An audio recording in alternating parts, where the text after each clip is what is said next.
All right, everyone, good morning. Welcome to Friday's edition of the morning briefing ahead of the derby on Sunday. I am Hamish. Tony's here. Josh is here. Hi, Tony. How you doing? You well? All good? Very good. Glad it's the end of the week, but looking forward to the weekend. Josh, hello. Hi Hamish, all good here, and like yourself, looking forward to the weekend, as we all are. What's in your mind then this morning, guys? Anything in particular? Celtic, always.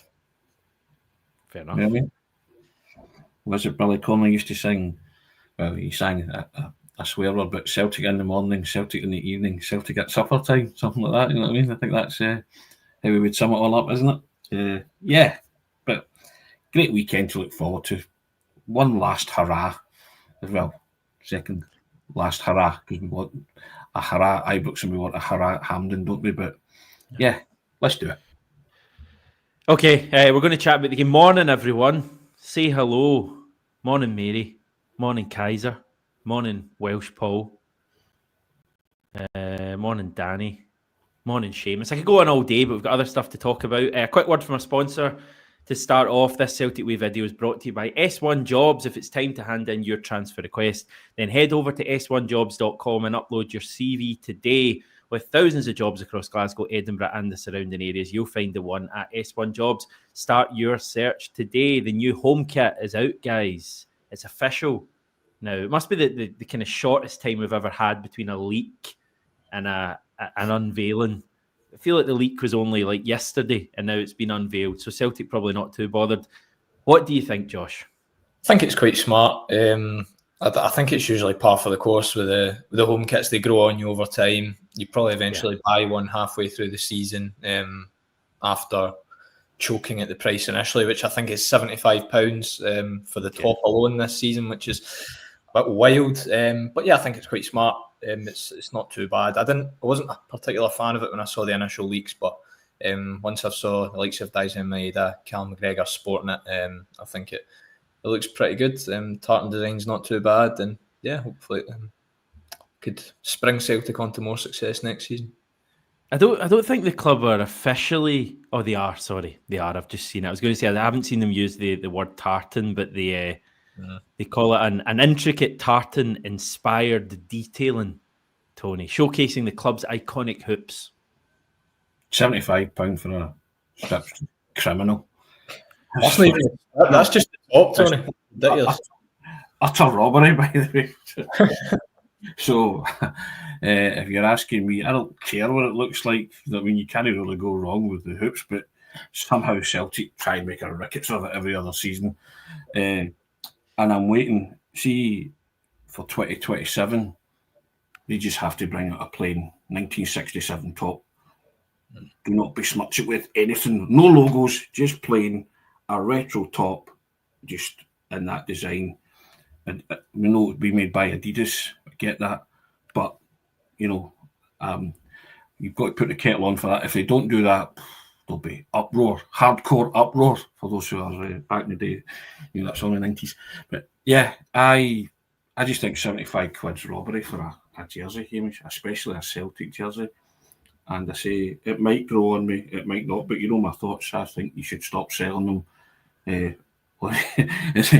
Make them for 18-year-olds and below. That's it. Grown men in Celtic tops. Just my own thoughts. I've always said that any kind of football jersey, but each to their own. I don't own a football jersey except for the one I got presented with when I left my old employment. But that apart, I don't. It's not something. If I buy it, it'll be for a gift for someone. There you go. But I'll not be purchasing it. It won't be adorning my back or front or that matter. You know what I mean? But it's just the way I am. Fair enough. I mean, McLaughlin P saying looks better on the players. I think I would tend to agree with that. Wazza boy, I don't like it. Hideous black stripes, total rip-off from 2 seasons ago. It is quite similar to the one we had 2 years ago, which is probably my main complaint. Like I look at it, I don't think it's a bad looking kit personally, price aside. But when I look at it, it just feels a bit basic to me. And I know there's an argument that the hoops should be simple, but I think simple is slightly different from basic, and it just feels very similar to 2 years ago. I'd like to see something inventive while also being traditional, if that makes some sort of sense. Anyway, I sense you two maybe don't want to spend the rest of the video chatting about kits, so will we talk about the on-field stuff? I don't mind that. It's just who plays in it for me, Hamish. That's the thing. That's all. You could wear what you like. I'm not really that bothered, but as long as the players that play are of decent quality, and I think that's what the legendary manager Jock Stein said, didn't he? The jersey doesn't fit for inferior players or shrink to fit inferior players. So we never want inferior players in the jersey, but as I say, it's fine. As long as they're good enough to play for the club, so be it. Yeah. Okay. Anything else major going on before we have Derby chat? What was the news with Brendan Rodgers yesterday? Has he been nominated for Manager of the Year, Josh? Is that the story? Yeah, PFA Manager of the Year by his fellow managers. Also up for the award is David Gray of Hibs, John McGlynn of Falkirk. The awards dinner is on Sunday evening, where we'll find out all the winners. So remains to be seen whether Rodgers will get it. I think it would be, obviously, voting is going to commence before Rodgers potentially wins a treble, so that's not really in his bank yet, but it'll be interesting to see who wins it. Gray's obviously had a terrific season with Hibs. Falkirk have made a meal of winning the championship. We'll see whether they do it or not tonight. But yeah, he's in good company, and I think you'd expect Rodgers to be up for the award. Story with Falkirk, they need to win or they Hamilton tonight? Yeah, they've got Hamilton tonight. Livingston are playing as well. And if Falkirk slip up and Livingston win the league. But if Falkirk win, I think with the goal difference, it means they would have the championship. Yeah, Falkirk. Are we all supporting Falkirk? Would we rather Falkirk in the top flight as opposed to Livingston? Something great. I mean, it's two artificial pitches, isn't it? Yeah, I think it's something different. I would like Falkirk to go up. If I was to pick one of the two teams, I don't think the whole time I've been watching football, I can't remember Falkirk being in top flight, so it'd be good to see them back, a new team in the league. Wow! And they gave Celtic a really good game in the League Cup earlier this season, so I'd like to see them in the top flight. Suddenly felt very old there, which is a strange thing. God knows how you're feeling, Tony. Indeed, I'm just picking up my bus pass as we speak. You know what I mean? Yeah, but yeah, there you go. Yeah, I mean that is a snapshot in time there. Which Josh has just said he's never seen Falkirk in the top flight. Those of us can remember Falkirk in the top flight. I think all the infrastructure is there for a club like Falkirk, and they've got a great hardcore support that goes along and follow them. So it'd be nice to see them back in, see them do it. Yeah, I've got a few friends that support Falkirk, so I've got a vested interest in that as well. So yeah, I wouldn't mind seeing back up for the guys. They'd be chuffed to see that happen. Other thing I mind, which you were saying, I think we'll get a prognosis about Jota today, won't we? Yeah, some rumours going about, Tony, that it could be quite a lengthy one. Yeah, I think Josh was speaking off air there and saying various social media rumours, speculating wildly as to how many months it will be. We shall find out more today when the manager addresses the media. And but the rumours aren't very good, are they? Let's be honest. And that'd be a huge blow. And as Josh was saying to myself there off air, if it is a lengthy absence, then it might impinge on what Celtic do transfer market wise in business in the summer. But as I say, it's all premised on the news that will emanate from Celtic today regarding Jota, but it seemed fairly innocuous, didn't it? That's the really annoying thing. And but with knee injuries, you can never tell. I think that's the thing, that when there's no update, I'm a little bit surprised that Celtic didn't do a sit down with Brendan Rodgers during the week. Maybe he's been busy with different things. I know he was at the youth game in midweek, and I guess award stuff maybe takes up some of his time and stuff, but it'd have been maybe nice to hear about Jota and just put all this to bed, because when you don't get the news, the rumours fill the vacuum. So we'll find out today, I guess, good or bad, Josh. Yeah, I think the manager will be speaking at Lennoxtown later this afternoon, so it'll be good to hear from them to clear up the speculation and whether the rumours are true or not. We'll find out. Like Tony said, if the rumours are true, it could impact what Celtic do this summer in the transfer market, but it's all pie in the sky at the minute. We just need to draw a line under it later on when Rodgers speaks. I think Kasper Schmeichel, Hyunjin Yang, maybe a couple other players were wanting to find out about as well. I don't know if either of them would be available for the weekend, but certainly for the rest of the season, Tony. Yeah, I mean, I think Kasper's certainly penciled in coming back for the cup final and ousting Will Jamison is out the road, isn't he, for the fixture? But we were talking about that last week. I'm quite happy with Sinazalo at the minute, and I don't know if I would bring it back. I'll maybe revisit that after Sunday. Because I remember a certain Ian Andrews going in goal for Celtic in 1988. Season 88-89, and we all know what happened then. So yeah, but Sinazalo's filled me with real confidence at the minute. So I don't know if it ain't broke, it don't need fixing. But again, I don't think Kasper Schmeichel would want to miss out on winning the treble if he's fit and he's well. But again, that's the manager can make that call, can't he? But it's good to know that they're coming back. Yang as well, because he's been missed. He was starting to find a bit of form, wasn't he? Everybody was delighted with what that St Mirren game in particular, when he came on and he turned it around in Celtic's favour, the 5-2 game, and everybody was just like, the penny's finally dropped. He's got it. He's on one here, you know. So it was a shame for him. Just his momentum just came to a shuddering halt. But it'd be good to see him back. It was good to see both of them back before the end of the season. But the manager gets the big bucks for making these calls, Hamish, so I'll leave it in his capable hands. Yeah, McLaughlin P saying can see Kasper back for Pittodrie, which is what our penultimate league game of the season. And it's crazy, isn't it? I mean, the season's going to be over pretty soon, isn't it? I mean, we're not talking about a long period of time that Schmeichel's got to get back. But last week after the game, when he was in Sky Sports, he seemed in pretty good spirits. So let's hope that's the case. But I feel quite relaxed about Sinazalo as well. Going to be interesting to hear what the manager has to say about the derby as well, Josh, because he, I think it's fair to say, he spoke a fair bit before the last one about what we were going to do and the fact that it was a different team in a different place and we were at home and look what happened. So do you think he'll hold back slightly and what to do our talking on the pitch?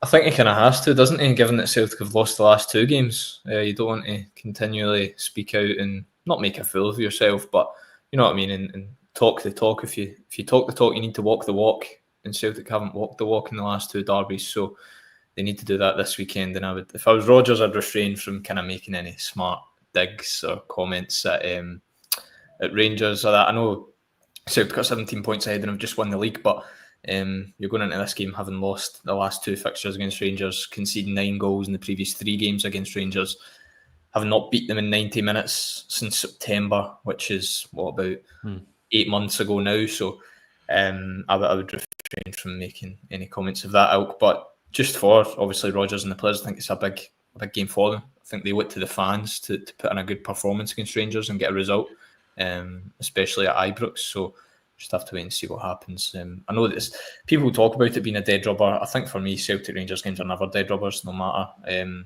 how far ahead Celtic are. You can maybe say it's a dead rubber after the game if Celtic get beat, but that's another story. But yeah, they look to the fans. They look to themselves as well to put in a performance, because you don't want, if you're Brendan Rodgers or the Celtic players for that matter, you don't want Rangers winning the majority of league games against you in a season, regardless of whether you've won the treble or completed a domestic clean sweep. So you want to keep a good record against them intact. And if you lose this one, it would be 3 in a row, and it puts a lot of pressure on you going into the first game of next season against Rangers, which is at Ibrox too. So it would be good in every single capacity if Celtic could pull off a result this weekend. The one thing I will say is Barry Ferguson hasn't won at Ibrox yet as Rangers manager. So let's see if that... Yeah, he hasn't won at Ibrox yet as Rangers manager. Wow. So let's see if that continues this weekend. Oh dear, oh dear. Famous last words, touch wood, all that kind of stuff. Yeah, listen, it's been fairly low key, the build up to this one, hasn't it? Yeah. You know what I mean? So, and I quite like that. People say that there's nothing riding on it. To me, it matters more to Celtic.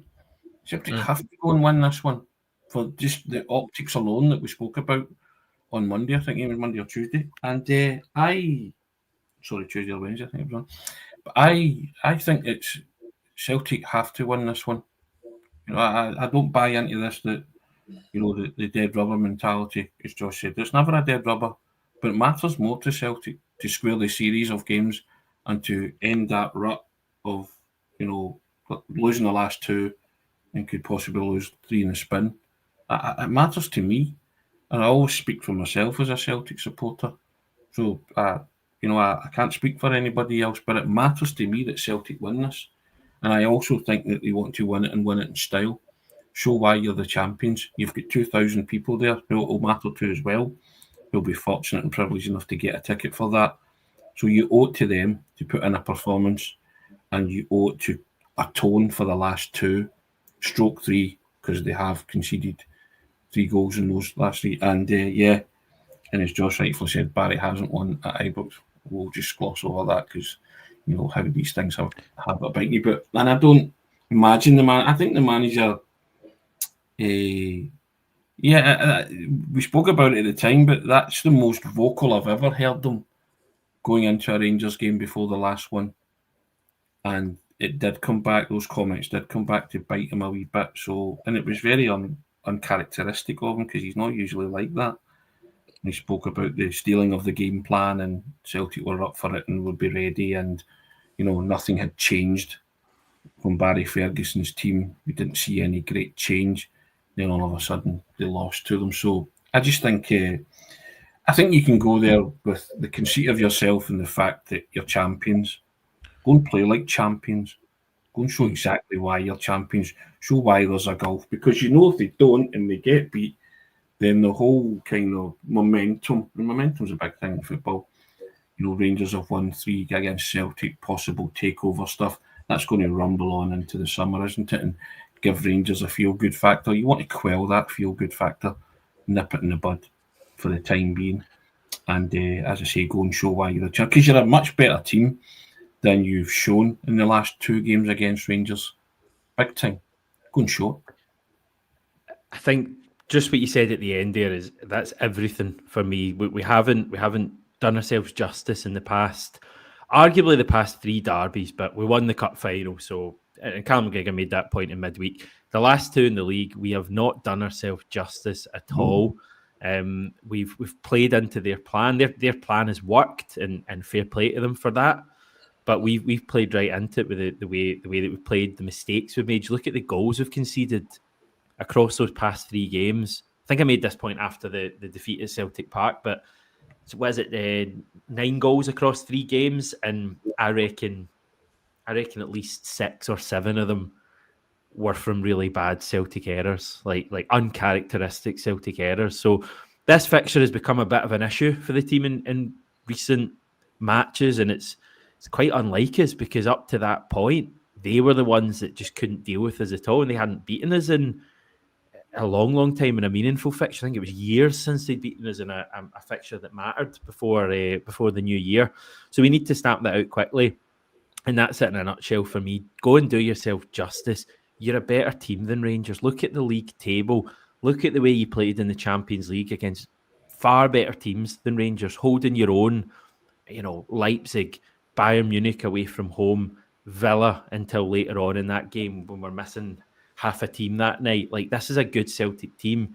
We just haven't shown it in the derbies apart from the first one. But again, you see the first one when we click into gear and play our football, they can't deal with us. I think having 2,000 fans will be a big advantage over what we had previously at Ibrox, because it was really difficult and a hostile place to go, and it will still be loud, but I wonder if it will be quite as loud as normal.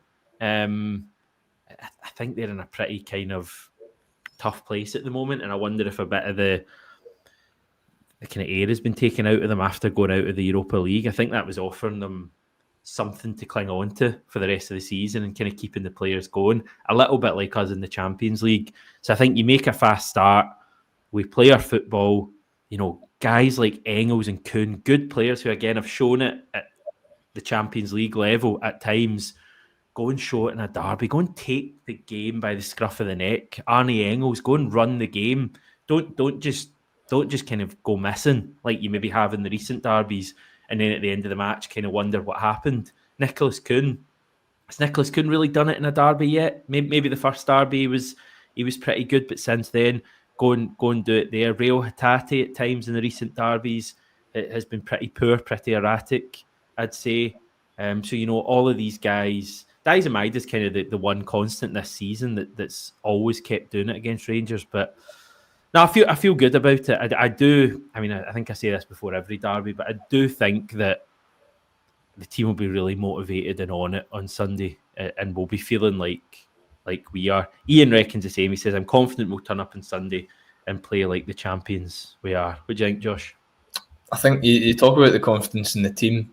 I've been pretty confident in Celtic getting a result in the past 2 derbies, and it's not ended up well. So I don't know if I myself am too confident going into this weekend. We'll just have to wait and see what version of Celtic turns up, because we know that if the top version of Celtic turns up, they should be able to turn Rangers over. If the players, like you say, your Kuhns, your Hatates, your Engels, they show up, Celtic should have no problem against that Rangers team. And the motivation factor you mentioned there is a big one, because the last 2 derbies, Celtic have gone into it, I think the one in New Year, they were 16 points clear, something like that. Yeah. Then there was a similar points gap in March when Rangers came to Parkhead. So this time around, though, Celtic, although they're champions, they'll have that kind of added motivation that they want to prove why, because Rangers have beaten them the last 2 times. So the players shouldn't need motivation, but they have a wee bit there if they do need it.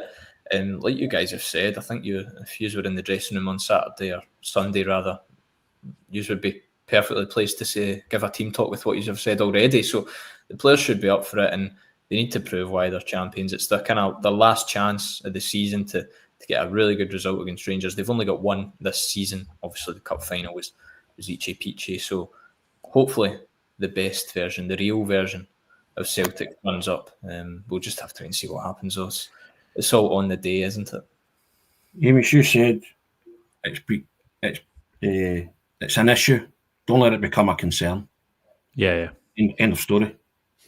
Because 3's a concern if you lose 3 in the spring. Concern. Right, so it's an issue. Don't let it become a concern. That's exactly what I'd be saying to the players, and show why you're the best team in the country. You've got this. You trust them, and you can say that they've let themselves down the past couple. It doesn't happen a third time. That's just, if I'm in that dressing room, that's what I'd be saying to them. So you owe it to those people who are congregated in that corner, and you owe it to every Celtic supporter around the world to really turn up. You mentioned your edge was off you, possibly. As Josh said, 16 points ahead. You are now the champions. You can relax and go out and enjoy the occasion, and make sure every Celtic supporter enjoys it alongside you. Go and play to your full potential. Yeah, I mean, part of it is bringing our game, and I'm a firm believer that we haven't brought our A game in the recent derbies, and if we bring a better level, that will obviously serve us better. But there's also the real tactical element of this as well, and Rangers' plan for playing against us has worked. Pressing us, making us really uncomfortable.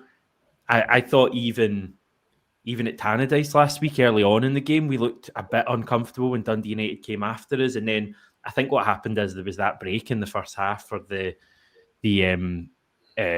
protest, basically, with the oranges, and I think Celtic dealt with some things at that point. I think that maybe took a bit of the stuffing out of Dundee United with the start they'd made, and from that point we completely controlled the game. So that is still a concern for me, looking at the derby on Sunday. Like, are we able to come through? Because you know how they're going to play. That's the thing. They're going to come right at us. It's going to be a fast start, unsettling us, and we've really struggled to play through their press in recent derbies. I think having Callum McGregor back will be a good thing. I know he played at Ibrox at the start of the year, but I think having him back in comparison to the last game will be good. But yeah, I mean, Jesus saying, surely Brendan Rodgers has worked out how to beat their play this time.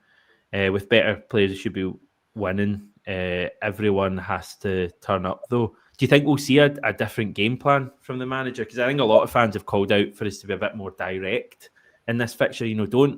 Don't feel you have to just keep the ball all the time. If they're coming after you, slip it in the channel. Yeah, that's one thing I noticed at the weekend a wee bit is Celtic were quite eager to get the ball forward, play long balls quickly. When immediately after they won the ball back against Dundee United, so maybe that might feed into this weekend. I don't know, but it is slightly. You are looking at the manager because you've lost the last two fixtures against this team, so it's up to the manager to work out how to beat them. As much as players can have an off day, yeah, the likes of Hatate, Kuhns haven't turned up in recent derbies or Engels as well, but you want the manager to work out a game plan that he gets paid the big bucks to do so, to work out a game plan. They should be able to beat Barry Ferguson. I mean, come on, do you know what I mean? He should be able to. Brendan Rodgers is an elite manager, as Cal McGregor pointed out during the week, that Celtic should be doing everything they can to tie up, and he shouldn't be losing back-to-back games to Ferguson. So it really, there are, as much as there are questions in the players in the derbies, like Tony says, if Celtic lose again, it does become a concern. And when things become a concern in football, you look at the players and you look at the manager as well. So some of it is on Rodgers this weekend to come up with an adept game plan, one that is able to stifle Rangers' threats and equally expose them at the back and win the game. The last two have been a battle, Hamish. Don't want it to be a battle. You want to play your football because a battle suits Rangers because it suits their style. But up and at them and, getting in about them, so you have to find a way to play through that. And your football will dictate that. But you have to be able to pick them off at the right times. So decide when to go long, decide when to play through it. Celtic have not been able to decipher either of those two things in the past two games. Get absolutely fought and outplayed in January. We accept that, you lick your wounds. But there was no excuse for the last one because having given themselves a mountain to climb, they climbed it and then threw themselves off when they got to the top. Because when Celtic get that back to 2 each, you are thinking 3-2, 4-2 Celtic all the way. And then they stopped doing what they did to get them back into the game at 2 each. And so much sloppiness though that day, like that winning goal, great finish. Should never. So you're talking about the goals that they've given away, and that's what's really annoyed me. Rangers haven't had to work hard to get those goals. You said it's about 7 of the 9 of them were preventable. Exactly. And see, when you're doing that, you're giving yourself the hardest possible chance to win a football match, and especially against your rivals, who will dig in, will be in your face. And it's the same on Sunday. You know what you're going to face. Josh is right to an extent. The manager has to take a step back from that and say, right, analyse the last 2 games and say, this is where we have gone wrong. This is where we will put it right, and drum it into the players that, this is what you need to do to beat this. Because I think, and I know what he was saying the last time when he said Rangers haven't changed much under Barry Ferguson. They probably haven't. The results at Ibrox tell you that they haven't. The other team's been capable of going to Ibrox and getting a result, taking 2 goals at a time off them as well. Maybe and going 2-0 ahead and stuff like that. I want to see Celtic do that on Sunday. Really impose our game on Rangers and don't give them a chance to come at you, even though it's coming. But just don't give them a chance to do that. And we've got the players to do that. And as you mentioned, I just want a lot of them to step up and boss a Celtic Rangers game or Rangers Celtic game, a derby match. And I always say it: you puff your chest out, you put your shoulders back, and you say, "This is my stage. I'm going to own it. People will be talking about me today."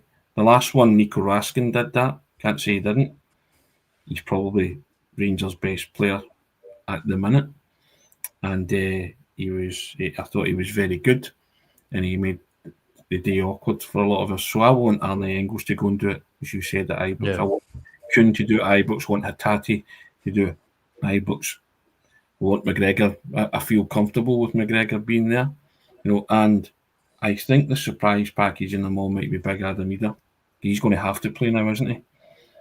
Yeah, he'll start. So I think the big man I think it's tailor-made for him. Because I said last week, and I said this week as well, you give the ball to Adam Ida in the right areas, he will score goals for Celtic. Because his goal at Tannadice was reminiscent of the one he got at Ibrox. Got it out his feet very quickly and had a low shot, which the keeper had no time to react to. he's got that in his locker, and I think you have to play to a player like that strengths on Sunday. You have to get the ball in front of him, in front of goal. I know he wants to link up. Brendan Rodgers wants him to link up the play, and I get all that, but you have to put the ball in front of him, facing the goal, because he will score.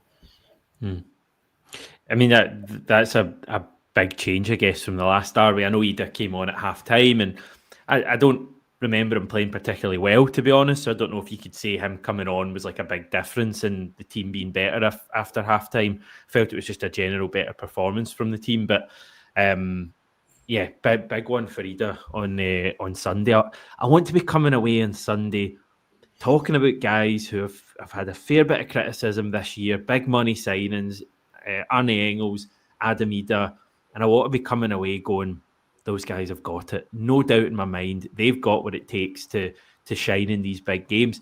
To be honest, Ida's kind of done that previously. Like, Ida shining in the big games isn't really a massive issue. He scored some big goals in the Champions League, derbies, cup final, etc. You just want to see him taking the ball in and his play being clean and not giving the ball away. But hopefully him scoring a couple of goals at the weekend has really helped his confidence. Yeah, I mean, we've got a comment, my ball talking about Engels, saying Engels is the key, and I agree with that. Arne Engels, it's time for him to fully arrive in this fixture and show us what he can do. Final comments, Josh, and then we'll head. Big game, massive game. Never isn't a massive game when Celtic play Rangers, even though the league's wrapped up. I think Brendan Rodgers and his players need to go there, get a result, not just to prove why they're champions, but to give something back to the fans and forgive the fans, but give something back to the fans after the last two derby performances, which have been very poor. So yeah, big game. Big players need to step up, and Celtic need to have a really good day at the office and look to send out a message and show why they are the real kings of Scottish football. Okay, I take it there'll be more stuff on the channel ahead of the game. I'm assuming there'll be some sort of a video pre-match on Sunday with the team news and all of that stuff, and there'll be loads on the website as well, Tony. Yeah, we'll do the usual pre and post-match. I'll be there on Sunday, so looking forward to that. So should be good. Enjoy. Yes, indeed. I'll try. Result dependent, of course, but yeah, looking forward to it though. So yeah, there'll be usual pre-match and post-match, and also today there'll be from the various protagonists speaking. There'll be various articles going on the site on what they say, and obviously there'll be the Jota update as well. So keep your eyes look out for that, and just as I say, we'll be all across it on the site. Good stuff. Okay, everyone, that's another week ticked off then in terms of the morning briefing. Big weekend ahead for Celtic though, so stay tuned on here and obviously check the website out as well. Loads of good stuff going up there, as Tony says. We'll catch up with you